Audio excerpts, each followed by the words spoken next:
Hello, Pastor Stewart here with another midweek Bible study video. We continue reading through different parts of the book of Proverbs, and since most of the book is different little tidbits of advice and wisdom, instruction, and proverbs that are kind of listed throughout the book, and they don't always connect with each other one after the other. For the past few weeks, we've been finding different verses throughout the book that have some similarity, that talk about the same theme, and that's what we're going to do today. We've got about 5 different verse passages that we'll be reading today, and they're all about the same topic: greed. So let's kind of get our heads around what greed is before we jump into the verses, and what it makes you feel as a motivator, as a feeling. Basically, greed is when you already have some things, but you still have a craving and a drive for more. It is a dis-ease with your current state of life. And some people say that it is a disease of affluence, so they call it affluenza. Get it? Very clever. Affluenza, yes. But really, I think if you are alive in America today and you have an internet connection and you're watching this video, most of us in our country today, we already have so much stuff and amenities just by virtue of our privilege of time and space and socioeconomic and ethnic level, that I think we've already got enough. There's no need to be greedy anymore, and yet it still plagues us as a society. Think of it this way. Compare what we have now to people in developing countries around the world today, how different that is. Or even compare what we have now in America to what Americans had 100 years ago, and how different that is. I know people today that remember times when they were young, that their house did not have electricity and their house did not have indoor plumbing, so they would have to always go outside to use the bathroom to the outhouse. Maybe that's you. Maybe in your childhood you remember that, or you know people, or you knew people that lived in that kind of situation. So it's so interesting that we have all that stuff. I mean, I've been in developing countries where they today that families did not have running water inside, had to go to an outhouse outside that didn't have indoor plumbing, didn't have electricity. But we have all those things today. Our ancestors didn't have them. Maybe our parents or grandparents or great-grandparents didn't have them. But we take it for granted. All of the amenities that we have, the nice things we have, we think we almost deserve what we have, even though nobody had them 100 years ago. So we're not thankful for what we have, and we crave even more.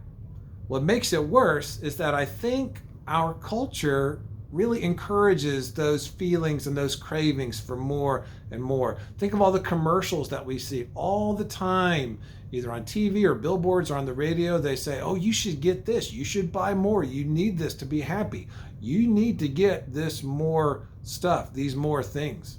Or think of people who are workaholics because they're always trying to earn more, and they are praised for their work ethic. And we might say, oh, that person, he works so hard, or she has such a strong work ethic. And they're praised for being a workaholic, for working more than they really should. Or think of how we view people who live in mansions, and we see their huge house, and we think, wow, they are really successful in life. So when we say that, that's what succeeding in life means to us. It's having lots of stuff. It's having big things, newer things, nicer things. Even some Christians and ministers will preach a message that says, if you've got lots of money and you've got lots of good stuff, then that is a sign that God has blessed you in your life, which means that wealth and money and stuff is a sign of God's favor toward you or to others who have it. But is that what Jesus said people who are blessed look like and what their lives are like? Let's see what Proverbs has to say about it. First, we will jump into Proverbs chapter 23, verse 4. It says this: "Do not wear yourself out to get rich. Have the wisdom to show restraint." Very good. That tells us how greed can consume you. It wears you out. It's a driving force that is so strong. It uses all your energy, all your time, all your focus. It eats up your life when you just go, and you work, and you work, and you work. And sometimes your body collapses, or you collapses, and then you get better, and then you work, and you work, and you work some more. These days, it feels like people work more than they ever did in the past, like as a society, as a workforce. And I don't know why. The technology that we have now is supposed to save us work time, but it feels like people work more now than they ever did, especially with the technology that we have, like smartphones. When you have a smartphone, that means you're always on call for whatever job you have, or community responsibilities, or family needs, because you can at any time receive a text message, a phone call, an email, an alert, whatever it is. But 50 years ago, you could only be reached if you were in the room with a telephone, and that's it. But now we are reachable. We're on call at all times, even when we're not at work in the workplace. So it's harder to disengage. It's harder to separate, to take a break, to show that restraint that this verse encourages. And especially during the pandemic, when so many people had to work from home, it was a really kind of messy crashing of like work and life no longer balanced. Someone said, "I don't feel like I work from home. I feel like I live at work, because my workplace is my living space, and it's just all work all the time."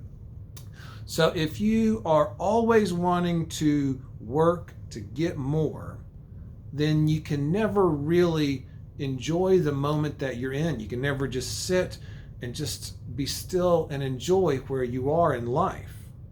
You're always wanting to get more. Like this verse points out, when you have that drive, that constant drive to earn things and to get things to make more, then it wears you out so much that once you've collected everything that you can, by then you're too exhausted to enjoy it at all. So if your motivation in life is to make more, and that's the motivation you have, is make more, get more, earn more, then you'll never be satisfied, because that will just keep going and going and going and going and going until you run out, and then you're done. Okay, let's jump to Proverbs chapter 15, verse 27. As I look for it, last verse, a good reminder: show restraint. Wisdom is about showing restraint, practicing responsible self-care. It's very important these days. Okay, 15:27. A greedy man brings trouble to his family, but he who hates bribes will live. So this verse is a little different than the last verse we talked about, and it shows us that greed can make people act in different ways.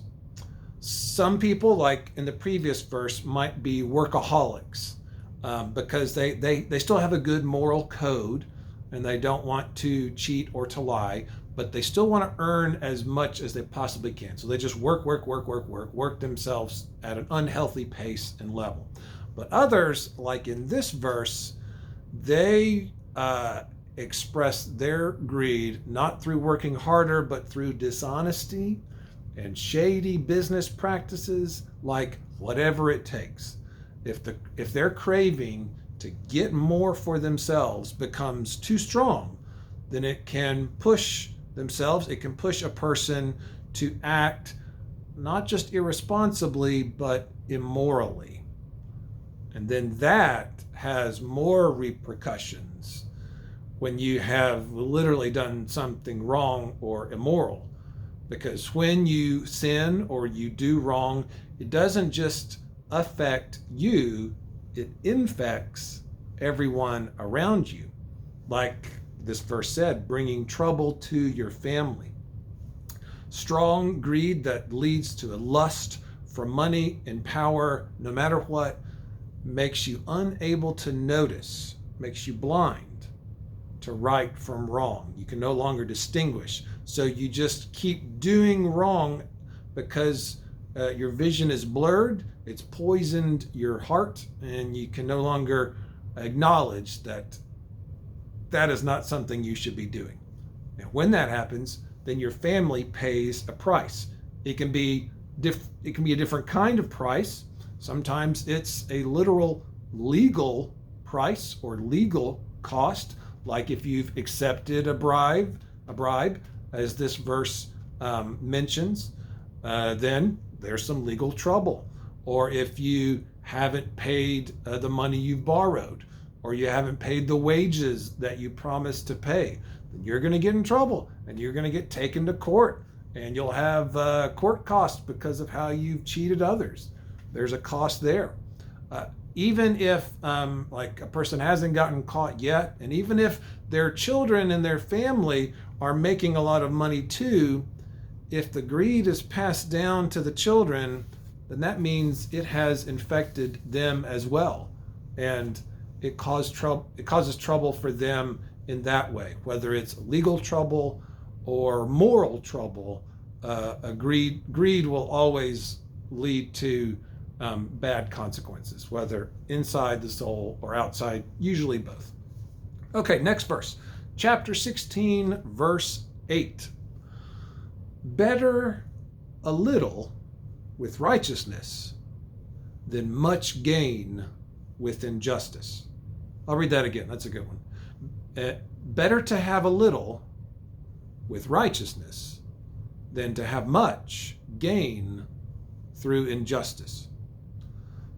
A good and quick verse to remember. If something is gained through injustice or doing wrong, like exploiting others, cheating them, taking advantage of them, then whatever it is, it's not worth it. It's wrong. Remember what Jesus said. What should it profit a man to gain the whole world if he loses his soul? It's not worth it. All the material possessions, all the money, the power, and prestige are not worth it if you have to sell your soul to get it. When you're motivated by greed, you lose your life. We've already talked about that a little bit because it just eats you up. It consumes you. So if you're not being honest and righteous, then whatever you gain, just because you're getting more is not better. Because that kind of more, that kind of gain doesn't have true value in life. The only earnings that have value are ones that are done in righteousness. Make sense? Okay. Let's keep jumping around. We're going to jump to chapter 22, and I'll read verses 1 and 2 in chapter 22. A good name is more desirable than great riches. To be esteemed is better than silver or gold. Rich and poor have this in common. The Lord is the maker of them all. Really interesting things going on in these short verses. So verse 1 pointed out that you shouldn't work to make money. Instead, you should work hard to build and make respect from those who know you by doing things like demonstrating integrity, being honest, so that you have a good name, like is mentioned here, like your name in the community, your reputation based on compassion, generosity, wisdom, helpfulness, maturity, all those good things that that help build respect rightly for yourself. That's what's important. Not building more gold, silver, money, but through honest work, integrity, building a good name of authentic respect. Now, what I think is really interesting is to watch in the news, like these days, and I'm sure it's an ancient practice, how super greedy people realize that concept. They realize the truth of verse 1, that having a good name might even be as much or more desirable than riches. So after they have swindled and hoodwinked anyone they can to make their millions and millions, then they try to, after they've made more money than they can literally spend on themselves, they bought all the yachts and the mansions and the mountain homes and the cars and everything that they can possibly spend, and they have more left over.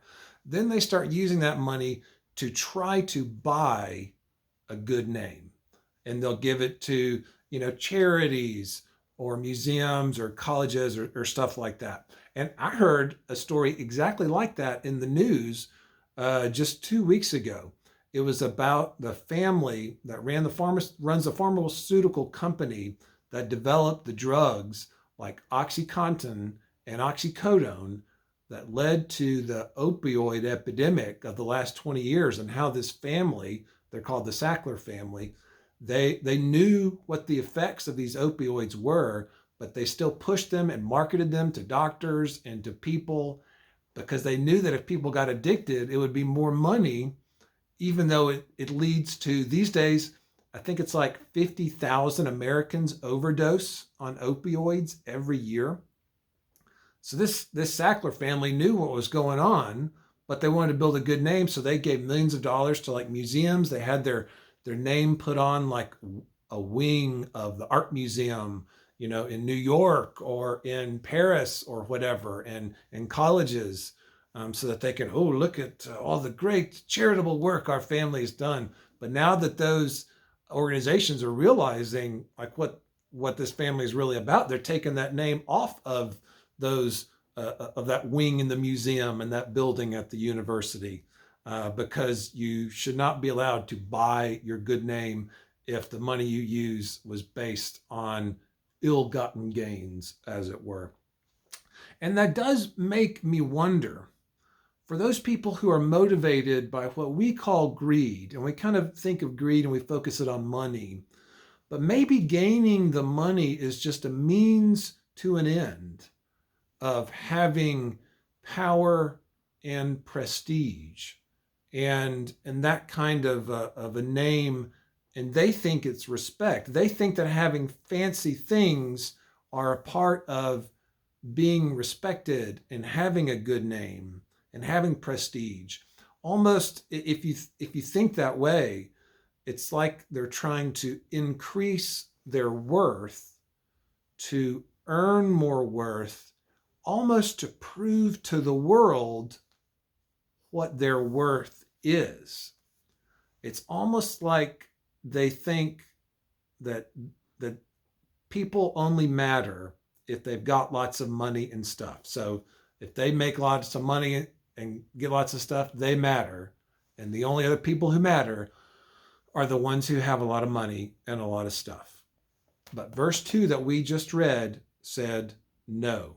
And it was short and to the point and powerful. Rich and poor have this in common: the Lord is the maker of them all. We are all made by God. We are all children of God. Whether someone is born into wealth or born into the utmost poverty, whether we have been helped on by privileges or if others have been held back by obstacles, we're all children of God. So every person is equally valuable in the sight of God. God does not measure value on how new someone's car is, how many square feet is in their house, how much is in their bank account. God does not care at all about any of those things. And if we want to be godly, then we shouldn't either. We should work to develop God's sight in the world and see every person as equally valued. Okay, last verse of the day, chapter 28, verse 25. It says, "A greedy man stirs up dissension, but he who trusts in the Lord will prosper." And that sounds like that sounds a lot like a verse we read last week. Last week we read 15:18, Proverbs 15:18, which said, "A hot-tempered man stirs up dissension, but a patient man calms a quarrel." And here it says, "A greedy man stirs up dissension." And that kind of makes sense, because usually if someone is motivated by greed, then they are so driven that they are hot-tempered, because they want to get more no matter what they have to do or who they have to yell at or what they have to shout. And if you're yelling and insulting and throwing temper tantrums all the time, then dissension and conflict is sure to follow.